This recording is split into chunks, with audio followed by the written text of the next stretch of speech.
They're calling him the alleged murderer with a heart. Austin Drummond is charged with the mass murder of 4 members of the same family, while at the same time saving the life of a baby from that family. After the murders, Drummond went on the run, and after an extensive manhunt, he was taken into custody. And now, for the first time, he is speaking out, and tonight you will hear what he has to say. Meanwhile, for years, investigators in Atlanta, Georgia were trying to solve the case of the Flint River Killer, a serial killer responsible for 5 murders in the mid-70s. In the early 2000s, with the use of advanced DNA technology, they were able to arrest Carl Patton from nearby Locust Grove. Patton committed the crimes with some help from his wife, Norma, who took an immunity deal to testify against the man she loved. At the same time, police were also able to identify another murder victim whose remains were found in 1999, a young woman named Melissa. Melissa was the daughter of Carl and Norma. The serial killer and his wife denied any involvement, and the case remained unsolved for more than 2 decades. Then, finally, charges, but not against her parents. It was Melissa's husband, Christopher Wolfenbarger, who was taken into custody and charged. And tonight, we take a look at this family's extensive criminal history. But first, 10-year-old Rebekah Baptiste died a death no child should ever know. Alone, abused, and broken. Found on a remote Arizona highway, her body bore the horrifying signs of torture, bruises, starvation, and unimaginable cruelty. Her toenails had been torn off, her eyes blackened, her tiny frame ravaged. Despite desperate calls from her school, no help came in time. Now, her father and his girlfriend face murder charges, and tonight we have body cam video from police who attempted to save Rebekah's life on the side of the road, and they speak with the father and the girlfriend to get their stories about what they say happened to this little girl. I'm Vinny Politan. Thank you so much for joining us tonight here on Closing Arguments. Great to have you with us. And I know that sometimes our system messes up and it costs children their lives. Children who need protection from their own family. Do you remember Harmony Montgomery, who was actually by a judge given to her killer dad? One of the most, I never understood this. I never understood this. The mother couldn't get to the hearing. The judge decided to just give the child to the father without verifying employment, verifying a place to live, verifying his criminal history, or hearing from the mother. Unreal. She ended up dead, beaten by her father.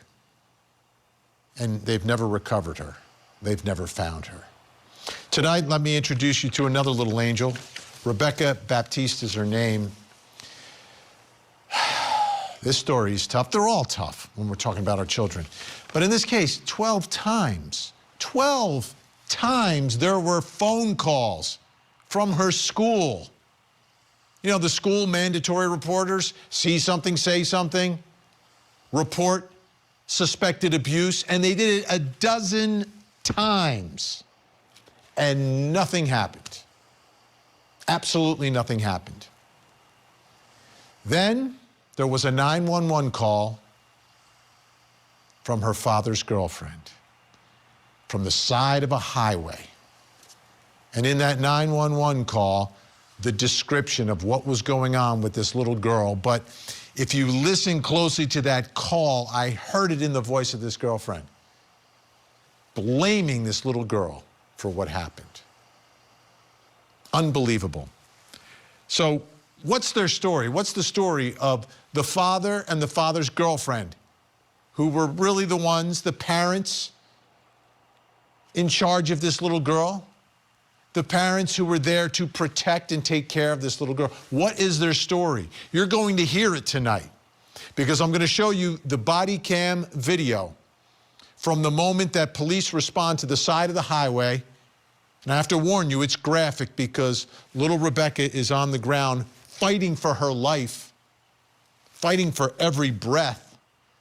And in those moments, you'll see the life-saving efforts by those first responding officers. You will also see and hear from the father and the girlfriend as they explain their story.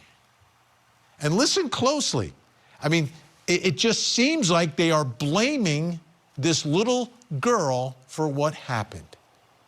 Let's take a look. They found her in the wash. Okay, and she's been unresponsive.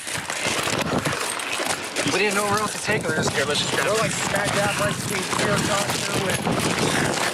That's it. All right.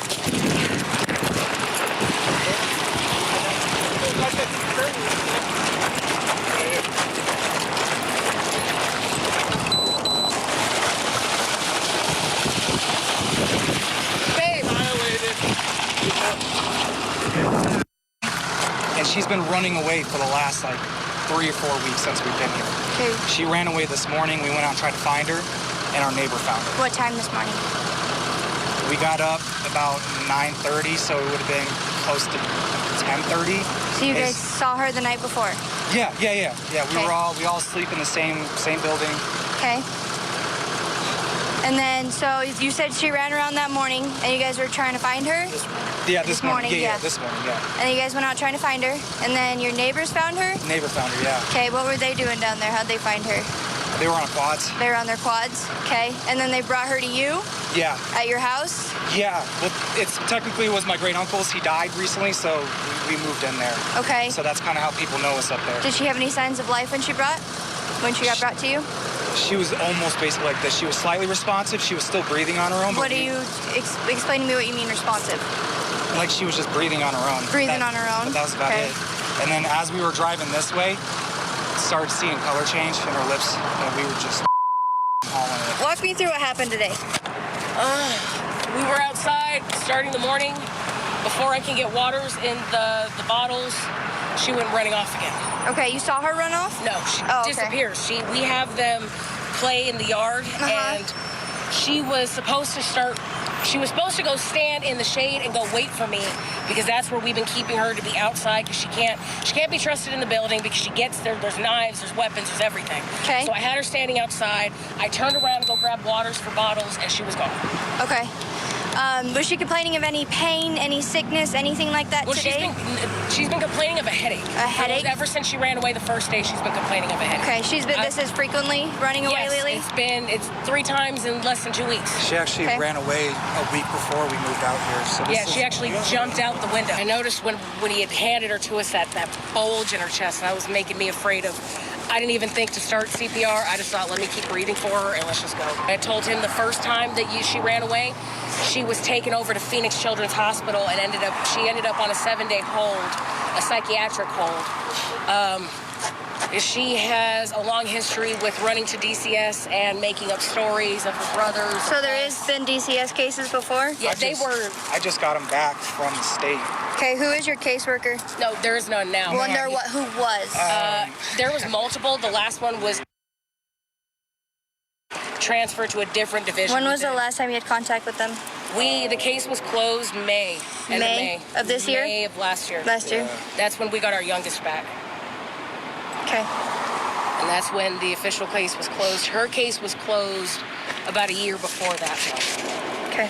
But she still, while his case was open, DCS kept having new cases open because Rebekah would go to school and had all these different allegations. And what was becoming alarming to not only her therapist but to the DCS workers was that she started having markings. Like she had bruises on her hands and her arms, and they took pictures and thought that Rebekah had told her that we had done it.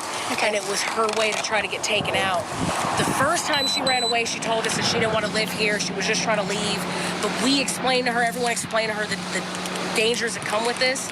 She ran away like 3 days after that, and then now this. But she's been complaining of headaches since the first day and basically dehydrated ever since the first day.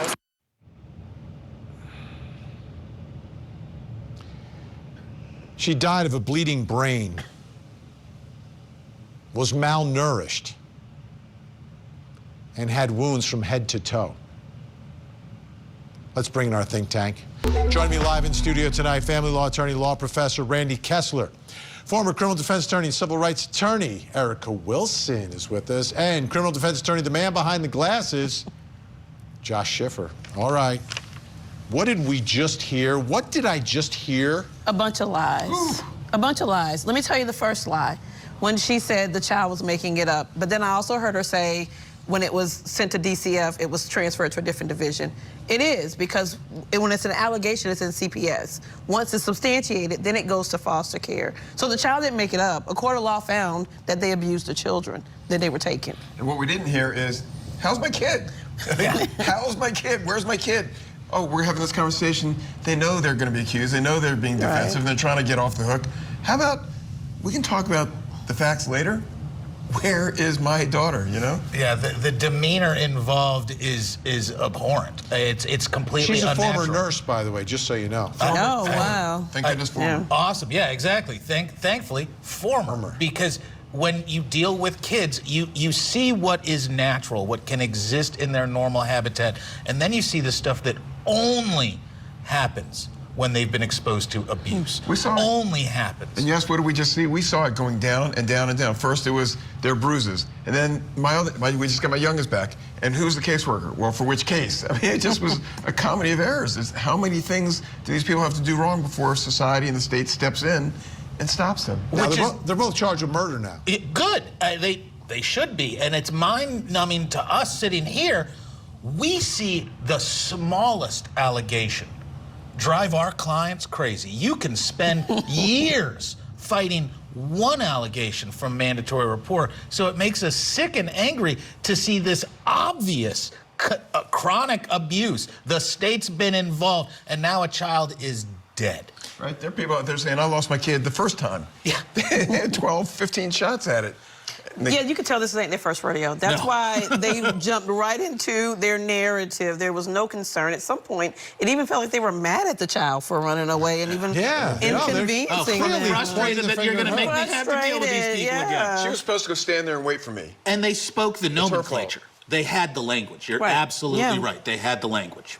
Now, was reportedly in April, I believe, a visit to the home by police who saw a black eye, but nothing happened.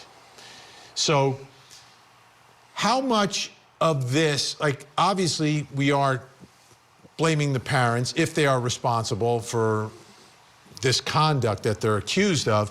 It falls on them, but it seems like there should have been a way for this child to be protected. I don't understand it. There is a way.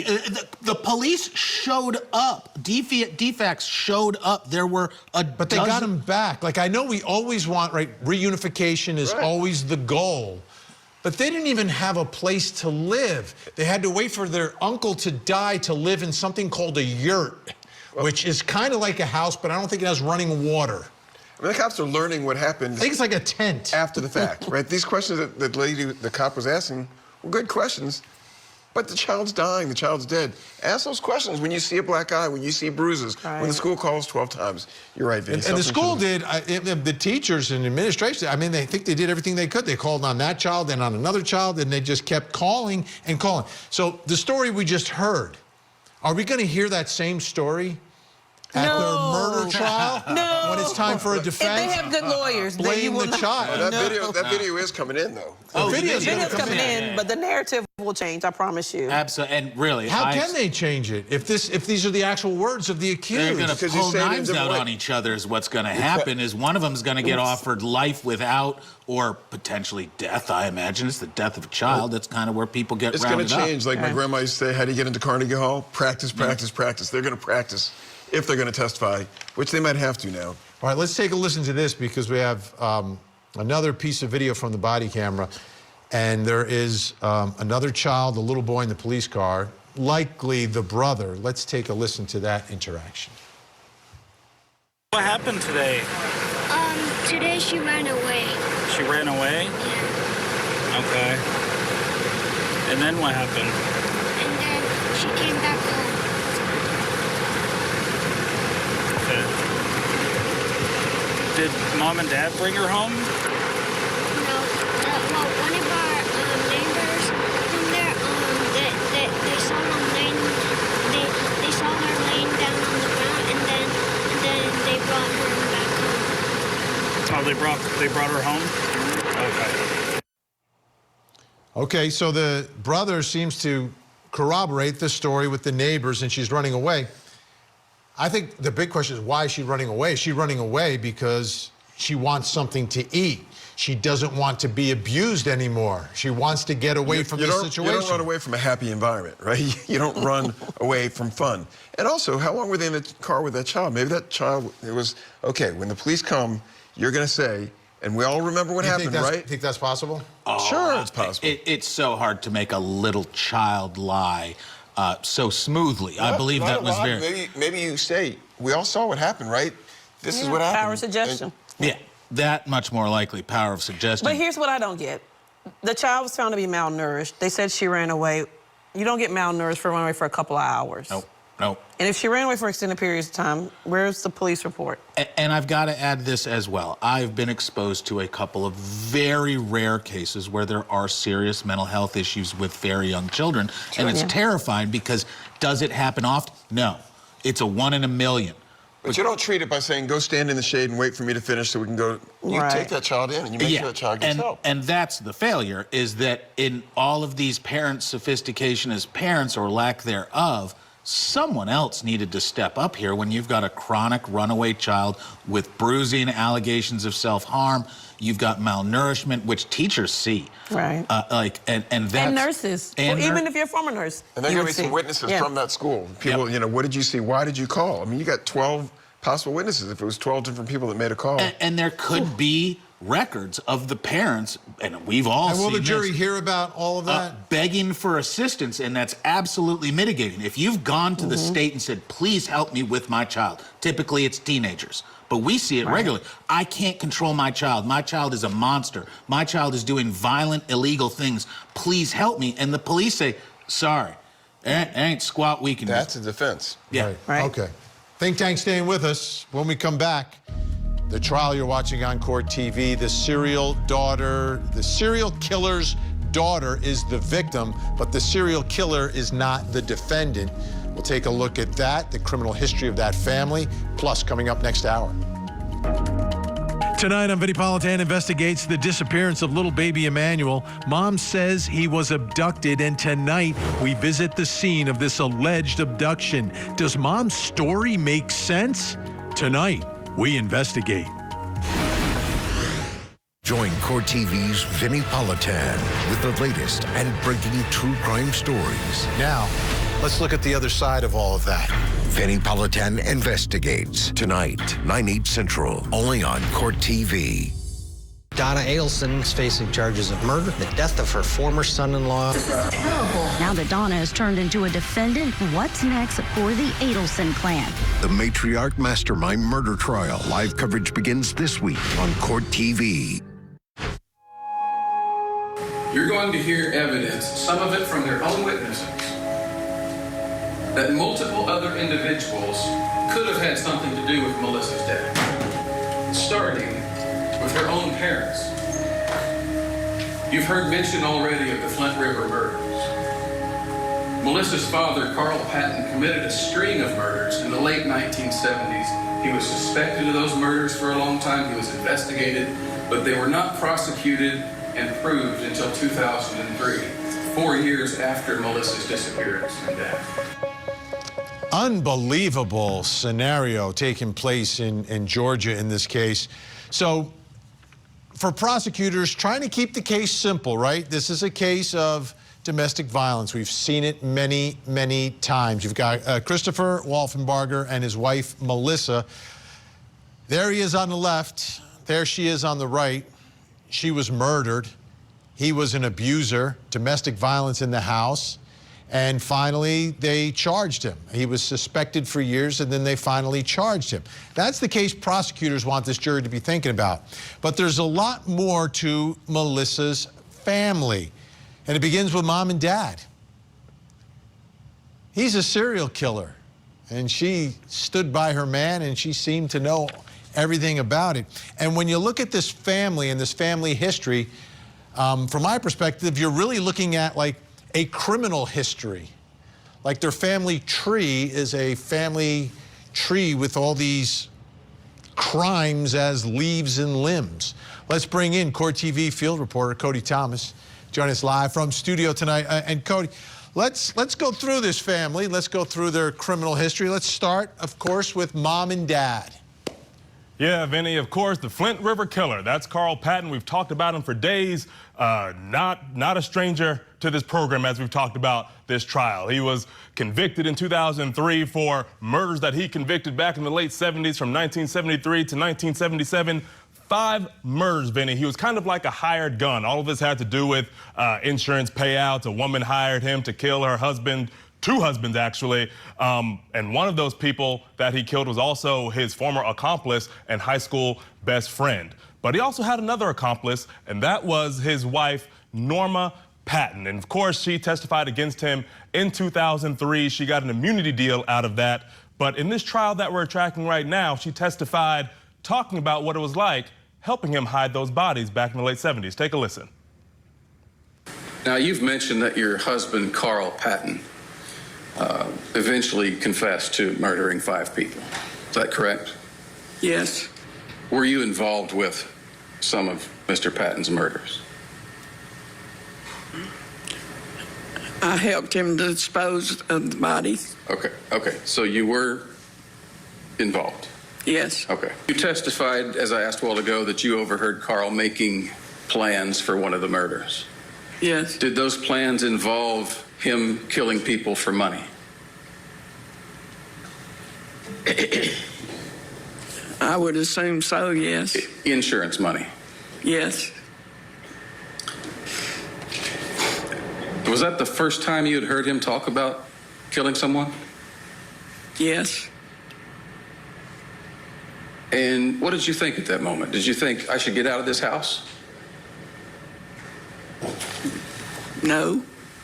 Did you think that was a red flag about your husband?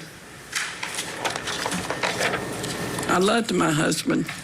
And you didn't go directly to the police when you overheard your husband discussing murdering somebody? No, I did not. You, in fact, helped Carl plan the killing of Joe and Liddy, didn't you? Yes. How were those bodies disposed of? They were in sleeping bags, and we took them to where they were thrown into the water. And Vinny, out of that immunity deal that Norma Patton secured, she only got 12 months probation for, admittedly, helping this hired gun of a husband, now really a convicted serial killer. Yeah, planning a murder. Planning a double murder. Let's talk about Melissa's sister now as we continue taking a look at the family. Her sister, Tina. What do we know about her? Well, yeah, Vinny, Tina, not Tina, spelled like Tina, but it's Tina. She's 7 years older than Melissa. She described herself as more outgoing and Melissa being a little bit more reserved. Now, Tina took the stand earlier in this trial talking about some drug charges that she dealt with here recently. But Norma also talked about another murder conviction that's attached to Tina. Take a listen. You've been in a little bit of trouble yourself, too, haven't you? Yes. You were most recently convicted for possession of methamphetamines, is that correct? That was in 2021? Yes. And did you have a similar charge in 2022 or 2020? Yes. Okay. Did you have previous drug charges before that? No. Do you recall an episode where Melissa found a dead baby in a clothes hamper in your house? Yes. Wasn't your daughter, Tina, prosecuted for that? Yes, she was. I'm going to object. Grounds of relevance. So that second question, I'm going to sustain your objection, but the first question is overruled. Go ahead, Mr. McDermott. Wasn't it Melissa that found that baby? Yes. And was that around 1992? 1991. 91. And Melissa would have been 14 years old at that time, right? Right. So, Vinny, yet another death connected to a family member in this family, and this time a baby found in a hamper in a closet by Melissa. Wow. 3 homicides in that house. All right. How about the defendant and the victim, their husband and wife, Chris and Melissa? How about their history. Well, Vinny, Melissa had a slight track record of her own. She was convicted of car theft in 1996, got a light little sentence. She got probation, actually. Around the same time, she spent 30 days in jail for a violation of that probation. And then ultimately around that time in 96, Vinny, 97, her and Chris gave up their 2 children to Chris's parents, the children's grandparents. Now, of course, we know the prosecution's whole case. They're pointing the finger at Chris being this violent domestic abuser. Well, Norma Patton on the stand talked about one of Chris's 1998 arrests exhibiting that violence against Melissa. Take a listen. Were you aware of an arrest that occurred on the defendant, Christopher Waffenbarger, in July of 1998? Yes. Okay. Are you aware of why that arrest occurred? Because he had knocked her down and dragged her along the sidewalk. Okay. Now, I want to make sure that we're talking about information that you are getting from the right source. Where do you get that information? From Melissa. Okay. And when did she tell you that? And when me and her dad came and picked her up from where they were living on Brookline Street.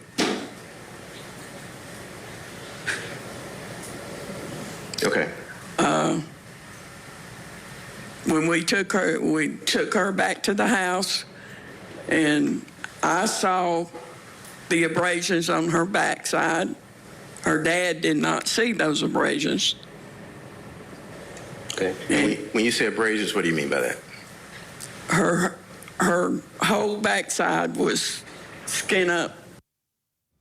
Now, Vinny, Chris Wolfenbarger has gone on the record saying he does recognize and own up to his criminal past, but he claims that he is not a murderer. All right. Cody, thanks so much. What a history. Let's bring back in our think tank live in studio. Randy Kessler, Erica Wilson, Josh Schiffer. What does the jury do with all this information about all these crimes? Oh my God, they say I don't want to watch reality TV anymore. I just saw my own reality show. This is unbelievable. Like, let's stay away from all those people and let's make sure we don't live anywhere near them. That's the first thing they're going to say. That's what the prosecution has, though, is bad stuff, right? They don't have a smoking gun. They don't have a confession. They don't have an eyewitness. They have a lot of bad stuff that hopefully will make a jury say, this guy's so bad, he must have done it. I don't think they're going to say, she came from a bad family, she deserved it. I think it's going to help the prosecution. Is it enough beyond reasonable doubt? I don't know. The family that kills together stays together, I guess. I don't know, like, what is really happening here? Can you imagine the Thanksgivings? Like, this family has substantial behavior. But they're the victims in the case. In this case. Yeah, victims and perpetrator, there ain't a lot of line between that from what I'm seeing. Is it a problem? Is it because of their pasts, right? The sister, the mother, and the serial killer father. Is that enough? Like, defense attorneys are always pointing a finger all over the place. Here you've got like an actual serial killer, a wife who knew her husband was a serial killer, helped him kill and kept their mouths shut. You've got a daughter that is an apparent baby killer. You wanted to know what the jury's going to do. They're going to do just what you're doing, which is struggle with tough facts. And guess what? Just like defense, we don't get to pick the facts that our clients bring us. They bring us stuff we work with. State's got a little bit of that in this case, which really, it's their obligation to maybe have dealt with the case in a different way rather than a giant trial. We're talking a 25-year-old murder where the victim's family has lots of eccentricities that would cause a normal person to question whether anybody's telling the truth and what really happened. The bottom line, though, like, she goes missing, right? It takes a couple of months for mom and dad to say anything, but the husband never says anything. He says, oh, she went off to start her own life and then just happened to get murdered and chopped up and placed in bags 8 feet from where you work, in the woods, across from where you work, right around the corner from where you live. And it was contemporaneous when Dad's getting arrested, remember here. Right. Dad's getting arrested and she's going missing at about the same time. No. She gets identified. Yeah. She goes missing in 98, doesn't get reported until 99. The remains are found in 99, but not identified until 2003 when the Flint River killer, her father, gets arrested. Translation, your wife leaves and you don't report it to the police. That's what you're saying, right, Vinny? You don't go out and say to the whole world, I can't find my wife, even if you hate her, even if... But she didn't leave. But she got murdered and chopped up. It's not like we're saying, oh, well, maybe she did go to California because we never found her. We found her right across the street. But his claim was she left, right? Yeah. So if she left, you just say, okay, bon voyage, it's been a good life, I don't hear from you, I don't... But she didn't. Right. That's But what I'm saying. Right. She was murdered. Like, if they didn't find a body, that explanation might be persuasive. You're not going to expect your father-in-law to kill your wife. That's a pretty reasonable assumption. So, guess what? My wife disappeared, she's gone. Maybe that was his truth at that moment. I'm pointing the finger. The defense already has, like, reasonable doubt embedded in all of this because I'm pointing the finger at Dad and Mom, for that matter. I mean, my God. Mom, who got 12 You're months. finding dead babies in the hamper and people are just going on with their day and having lunch and dinner and sitting around having coffee. Yeah. I'm pointing fingers. And they're almost, like you, pointing fingers at the victim. You don't want a victim blame. The only time the victim should be relevant is if it was self-defense. Well, one more fact I want to throw at you. This story became one of those true crime stories. And Mom, and I think the sister also, went out to CrimeCon and were talking about the unsolved case of their sister/daughter. Like, they were pounding for someone to be arrested. Now, if they committed the murder, they wouldn't do that, would they? You never know. This family, I mean, try to predict an irrational person like that, but Mom said, she testified, we knew from day one it was him. Like, she was after him. She wanted to point the finger at him.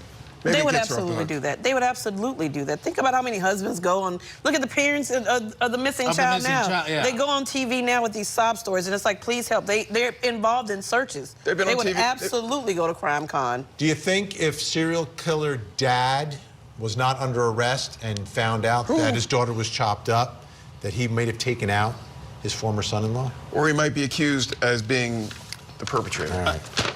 Stay where you are. It's complicated, I know, folks. Up next, remember we were covering the story of the mass murderer who saved that baby in Tennessee? There he is, Austin Drummond. Manhunt, gets arrested. Guess who's talking? We've got him from jail doing an interview. You'll hear it next.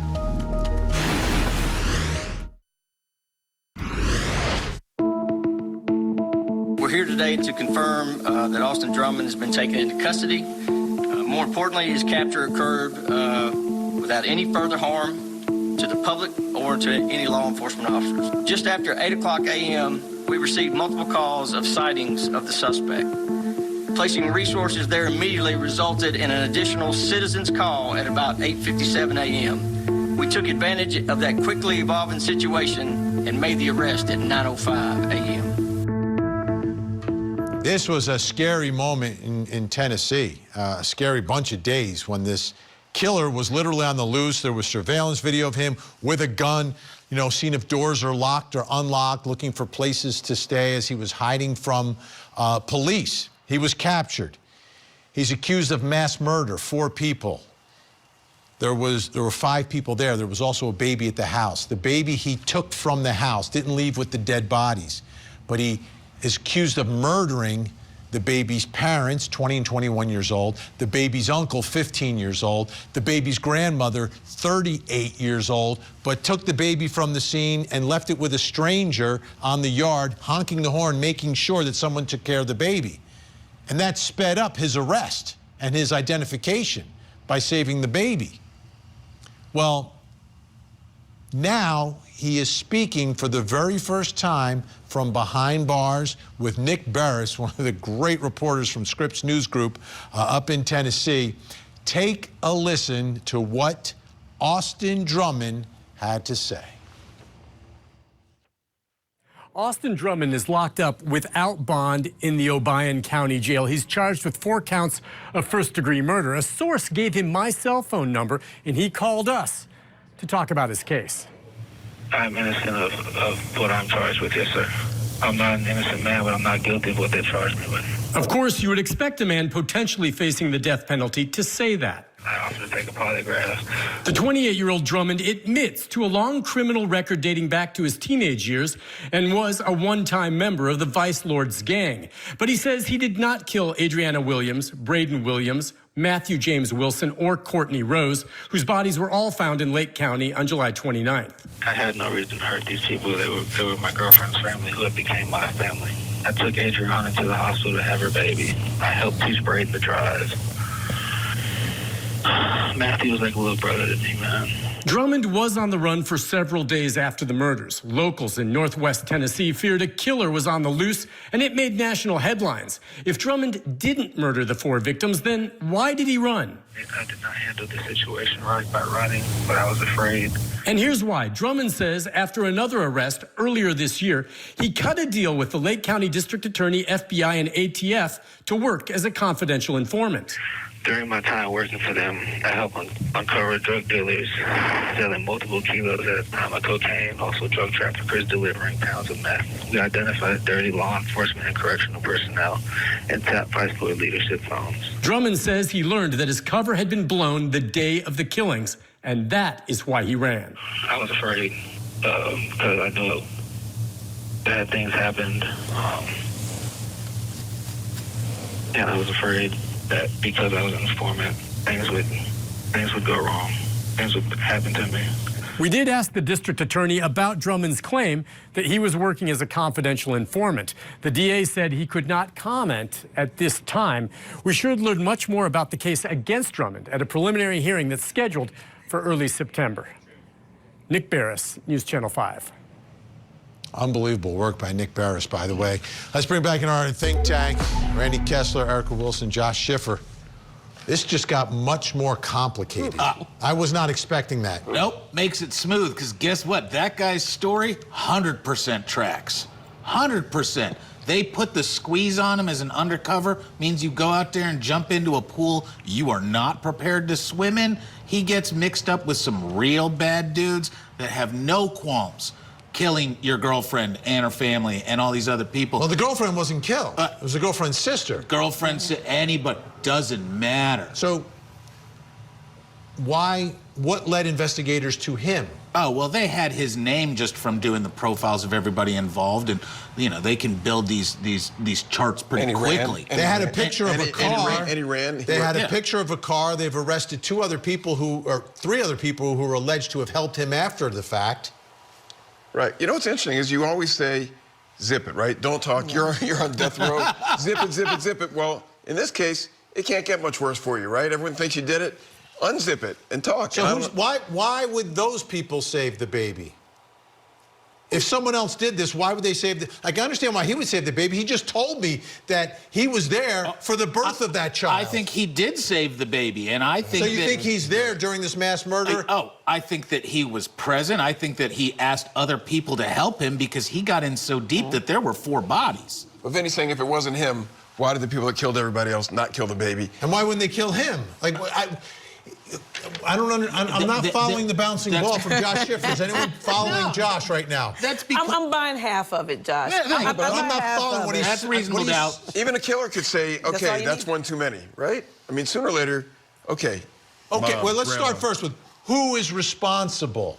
You are saying his story tracks. Does that mean someone else is responsible? I believe someone else could be responsible. Are you a defense lawyer? I know. So if someone else could be responsible, why is the baby alive? Because they weren't going to be, they're cold, callous, horrible killers, but killing a baby's a little bit of a step But it's too not, far. but it wouldn't be killing the baby, it would be letting the baby die. You know what evidence there is? is? Different. The only evidence there is him saving a baby. Yeah. Right? That's the only direct According evidence. to Josh's theory, he fought off the killers and saved the baby and also saved himself. Well, right? I'm not saying he necessarily had to fight. He was involved with some bad people, might have double dealt. Is there any way he could have been there at the time? Absolutely. I think so he could have saved the baby but not been responsible for the murders? I think that he could have been. Why not just name the murderers? That's it. It doesn't track, Josh, because if he's going to talk, you say, not only did I not do it, here's who did do it. Oh, go get him. I think that that's where he's being smart, because guess what? He's been through the system enough times that he knows when to talk and when not to.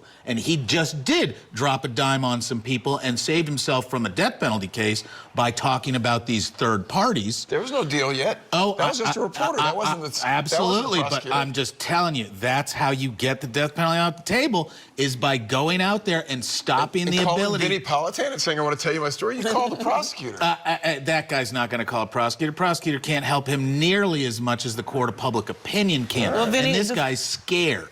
Do they have your cell phone number? Because they do not. They do not have my cell phone. I've got it. Want to give it out? We can give it out. He can call you. We've got Nick Barris working for Scripps News Group, so we're in good hands. So what do you think is going to happen next now? There's going to be this preliminary hearing. Do you think any part of the defense is raised at the preliminary hearing, or are we just going to hear about the forensic evidence or whatever else they have, whether it's video that ties this defendant? Will there be anything about the defense at this prelim? He's not getting off the hook. It's going to keep going. Why would he say anything? But will we even hear about it? He's not going to get bond anyway because it's a murder case, so he's not going to say anything. It's a fishing expedition for the defense to get whatever they can get to prepare. The real thing that's going to help is later on, if there's documents or showing participation with undercover officers, these dirty cops that he's talking, who knows where that goes? We've seen some cases recently where law enforcement has done things that shocks the conscience. That stuff happens. We're just beating up on this guy because he was the unsophisticated lower-class individual who looks like he would be the killer. If he's turning state's evidence, if he's going to turn somebody else in and throw somebody else under the bus, you do it. Right? You don't do it when they're going to kill you right now. We shall see. Great job tonight. Randy Kessler, Erica Wilson, Josh Schiffer, great to see you.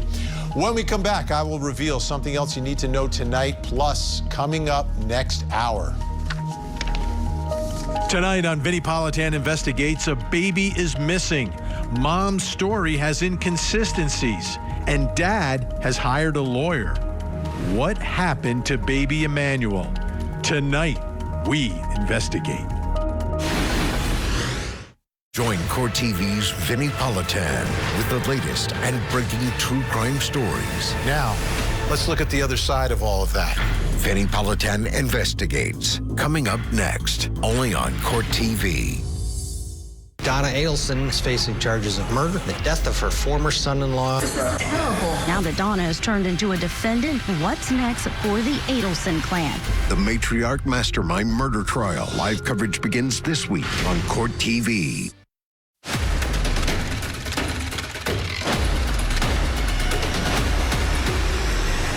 Welcome back. Time to reveal something else you need to know tonight. Let's take a look at the big board. Jury selection, Donna Adelson. The murder for hire of Dan Markell. 110 jurors have been selected to continue through to the next step in the process. About 35 were excused for cause, people that knew too much who couldn't hang around for the trial. Attorneys are going to meet 10:30 on Thursday, and then the jurors come in at 11. The judge is very optimistic about striking a jury within the first 50 that come through voir dire. Obviously, we will stay on top of it. This is the next big trial here on your front row seat to justice, the next chapter in the murder for hire of Dan Markell, the family matriarch, Donna Adelson, who is expected to testify in her own defense. You will, of course, see the trial on Court TV, and we will have in-depth coverage each and every night right here. All right, right now, please take a look at your television screens. We have a missing child. This is Heriberto Robert, missing from Philadelphia, Pennsylvania since August 17th, just 16 years old. If you see Heriberto, please pick up the phone, make a call, make a difference. You can call 911, 1-800-THE-LOST, or you can call the Philadelphia Police Department in Pennsylvania. That number's on your screen right now. Let's see if we can get Heriberto to a safe place tonight. Don't go anywhere. We've got another hour of live true crime. Vinnie Politan Investigates is next. In the meantime, please don't forget to hug the kids.